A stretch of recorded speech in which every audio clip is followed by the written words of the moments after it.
जब एक राजसी जोड़ा और उनका साथी पहली बार जंगल की नीरवता में उतरे, तो उस रात पेड़ों ने कुछ अनकहा सुना। स्टोरी। चित्रकूट वन में श्रीराम का पहला दिन कैसा था। सूरज ढल चुका था। पक्षियों की चहचहाहट अब थमने लगी थी। चारों ओर जंगल की रहस्यमयी आवाजें थीं। झींगुरों की रुनझुन और दूर कहीं किसी जानवर की गूंज। एक छोटा सा आश्रय कुछ पेड़ों के नीचे पत्तों से बनाया गया था। वहीं 3 चेहरे, थके हुए पर शांत। सीता, जिन्होंने राजसी वस्त्रों को त्याग कर साधारण वनवासी वेश धारण किया था, कंद मूल और फल इकट्ठा करके राम और लक्ष्मण के लिए भोजन बना रही थीं। राम, जो कभी अयोध्या के भव्य दरबार में चमकते थे, अब अपने हाथों से लकड़ी काट रहे थे ताकि रात के लिए अग्नि जल सके। लक्ष्मण हर आहट पर सतर्क थे, हाथ अपने धनुष पर रखे हुए। उनके मन में सिर्फ एक विचार था, भैया और भाभी को कुछ न हो जब तक मैं जीवित हूं। ये तीनों और कोई नहीं थे, स्वयं राम, लक्ष्मण और सीता। पर आज की रात कुछ अलग थी। जंगल की गहराई में एक बूढ़ा साधु प्रकट हुआ।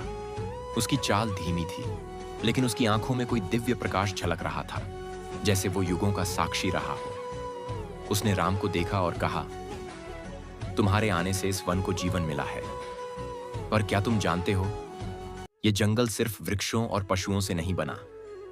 यहां हर पत्ता, हर कण तुम्हारी प्रतीक्षा कर रहा था। राम, सीता और लक्ष्मण चौंक गए।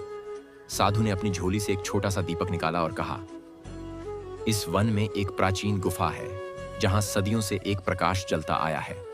आज वो बुझ गया है, लेकिन अब जब तुम आए हो, उसे फिर से जलाना होगा। तीनों साधु के साथ चल पड़े, अंधेरे और कांटों से भरे उस रास्ते पर। लेकिन जब वे उस गुफा तक पहुंचे, तो वह स्थान अद्भुत था। ऐसा लगा जैसे स्वयं प्रकृति उन्हें देख रही हो। राम ने जैसे ही दीपक जलाया, पूरे वातावरण में एक चमत्कारी कंपन फैल गया। गुफा में हल्की सी गूंज उठी, जैसे किसी दिव्यता ने उन्हें स्वीकार कर लिया हो। तभी अचानक साधु वहां से लुप्त हो गया, मानो कभी आया ही ना हो। अंतिम संदेश।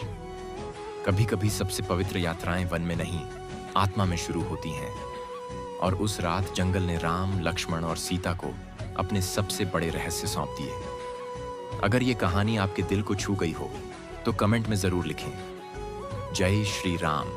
और ऐसी ही रामायण की अनसुनी कहानियों के लिए हमारी चैनल सुनो एक कहानी को सब्सक्राइब जरूर करें।